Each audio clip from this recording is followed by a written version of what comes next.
کہ اسے دودھ پلاتی رہے۔ یہ دو خبریں ہیں، اور جب تجھے خوف محسوس ہو تو اسے دریا میں بہا دے۔ یہ دو حکم ہیں، کوئی خوف نہ کھا اور کوئی غم نہ کر، یہ دو امتناعی حکم ہیں۔ ہم یقیناً اسے تیری طرف لوٹانے والے ہیں اور اسے اپنے پیغمبروں میں سے ایک پیغمبر بنانے والے ہیں۔ یہ دو بشارتیں ہیں۔ اور پھر واقعی تلاش شروع ہو گئی، بنی اسرائیل پر سختی کی گئی۔ موسیٰ علیہ السلام کی ماں نے اللہ کے حکم کے مطابق بچے کو صندوق میں رکھا اور دریا میں چھوڑ دیا۔ ساتھ ہی موسیٰ علیہ السلام کی بہن سے کہا، تو بھی اس کے پیچھے پیچھے چلتی جا۔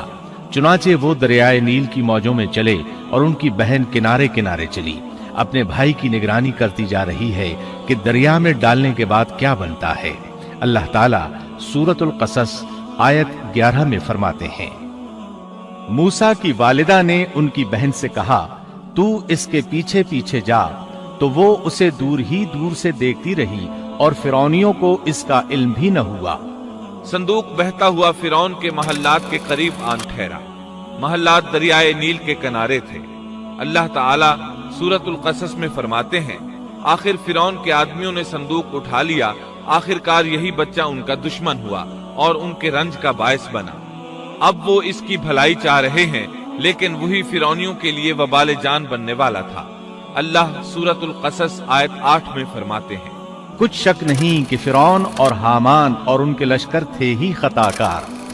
فرعون کی بیوی نے فوراً پہچان لیا کہ یہ بچہ بنی اسرائیل میں سے ہے، چنانچہ اس نے کہا، اور فرعون کی بیوی نے کہا، یہ تو میری اور تیری آنکھوں کی ٹھنڈک ہے، اسے قتل نہ کرو، بہت ممکن ہے یہ ہمیں کوئی فائدہ پہنچائے یا ہم اسے اپنا بیٹا ہی بنا لیں۔ اور یہ لوگ شعور ہی نہیں رکھتے تھے۔ مطلب یہ کہ اس پورے معاملے میں اللہ تعالیٰ کی تدبیر سے انہیں آگاہی نہیں تھی۔ اس پر فرعون نے کہا، یہ صرف تیری آنکھوں کی ٹھنڈک ہے، میری نہیں۔ میں نہیں چاہتا بنی اسرائیل کا کوئی بچہ میری نگرانی میں پلے، لہٰذا یہ صرف تیری ہی آنکھوں کی ٹھنڈک ہے۔ ابن عباس رضی اللہ عنہما فرماتے ہیں، اگر فرعون یہ بات کہہ دیتا کہ یہ میری بھی آنکھوں کی ٹھنڈک ہے تو اللہ تعالیٰ اسے ہدایت دے دیتا، لیکن اس نے یوں کہا، یہ صرف تیری آنکھوں کی ٹھنڈک ہے، میری نہیں۔ اور پھر ہوا بھی یہی۔ موسیٰ علیہ السلام آسیہ کی آنکھوں کی ٹھنڈک بن گئے، فرعون کی آنکھوں کی ٹھنڈک نہ بنے۔ اللہ تعالیٰ سورۃ القصص آیت 10 میں فرماتے ہیں، اور موسیٰ کی والدہ کا دل بے قرار ہو گیا، یعنی اس کا دل موسیٰ علیہ السلام کی یاد کے علاوہ دنیا کی ہر چیز سے خالی ہو گیا۔ ماں کی محبت اور ماں کے دل کا حال ذرا دیکھیے، مصیبت میں اس پر کیا گزرتی ہے۔ وہ مہربانی جو ماں کے دل میں ہوتی ہے، وہ محبت جو صرف اسی دل کا خاصہ ہے، ہم مردوں کی جماعت اس کیفیت کو نہیں جانتی جو مصیبت کے وقت ماں کے دل پر گزرتی ہے۔ چنانچہ اللہ تعالیٰ فرما رہے ہیں، اور موسیٰ کی والدہ کا دل بے قرار ہو گیا، یعنی موسیٰ علیہ السلام کی محبت کے سوا اس دل میں اور کچھ نہ رہا۔ ہر وہ چیز جو اسے دنیا میں پیاری تھی موسیٰ کی محبت پر غالب نہ آ سکی، بس دل میں موسیٰ ہی موسیٰ تھے۔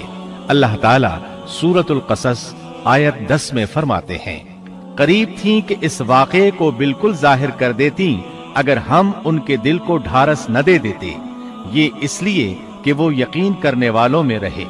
اب دیکھیے اللہ تعالیٰ کے کام، ان کے نور چشم کو کس طرح ان کی طرف واپس لوٹایا۔ بچہ جب محل میں پہنچا تو اس نے دودھ کے لیے رونا شروع کر دیا۔ اس کے پاس دودھ پلانے والیاں لائی گئیں، لیکن بچے نے کسی عورت کا دودھ نہ پیا۔ آخر وہ بچے کو اٹھا کر باہر لائے۔ اللہ آیت 12 میں فرماتے ہیں، اور ان کے پہنچنے سے پہلے ہم نے موسیٰ پر دائیوں کا دودھ حرام کر دیا تھا۔ جو عورت بھی آپ کو دودھ پلانے کی کوشش کرتی ناکام ہو جاتی۔ اب ظاہر ہے یہ رکاوٹ تو اللہ تعالیٰ کی طرف سے تھی، کوئی دودھ پلانے میں کامیاب ہو بھی کیسے سکتی تھی۔ ادھر موسیٰ علیہ السلام کی بہن دور کھڑی یہ سب دیکھ رہی تھی۔ سورۃ القصص آیت 12 میں ہے، یہ کہنے لگیں، کیا میں تمہیں ایسا گھرانہ نہ بتاؤں جو اس بچے کی تمہارے لیے پرورش کرے اور ہوں بھی وہ اس بچے کے خیر خواہ۔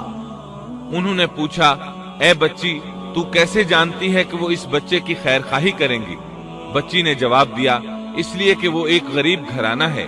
جب انہیں معلوم ہوگا کہ یہ بچہ فرعون کے گھر سے آیا ہے تو انہیں انعام و اکرام ملنے کی امید رہے گی۔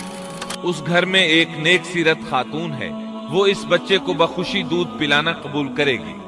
انہوں نے کہا چلو ٹھیک ہے۔ چنانچہ آپ کی بہن انہیں گھر لے آئی۔ والدہ محترمہ نے بچے کو دودھ پلایا تو آپ نے فوراً دودھ پینا شروع کر دیا۔ سیدہ آسیہ نے ان کی طرف پیغام بھیجا کہ وہ محل میں آ جائے اور جب تک بچہ دودھ پیتا رہے وہ اس کے پاس محل ہی میں رہے، لیکن موسیٰ علیہ السلام کی ماں نے انکار کر دیا۔ انہوں نے کہا میرے اہل و عیال ہیں، میرے خاوند بھی ہیں، لہٰذا ان کے ہوتے ہوئے میں گھر نہیں چھوڑ سکتی۔ اب چونکہ بچے نے کسی اور کا دودھ پینا قبول نہیں کیا تھا، اس لیے وہ خود بچے کو لے کر آتے تھے۔ اس طرح موسیٰ علیہ السلام کی والدہ کا بے حد احترام ہونے لگا۔ فرعون کے ہر کارے تحفے تحائف ان کے گھر لانے لگے۔ اللہ تعالیٰ آیت 13 میں فرماتے ہیں، پس ہم نے اسے اس کی ماں کی طرف واپس پہنچایا تاکہ اس کی آنکھیں ٹھنڈی رہیں اور آزردہ خاطر نہ ہو، اور جان لے کہ اللہ کا وعدہ سچا ہے، لیکن اکثر لوگ نہیں جانتے۔ اس طرح موسیٰ علیہ السلام شاہی محل میں پلنے بڑھنے لگے، یہاں تک کہ 18 سال کے خوبرو نوجوان ہو گئے۔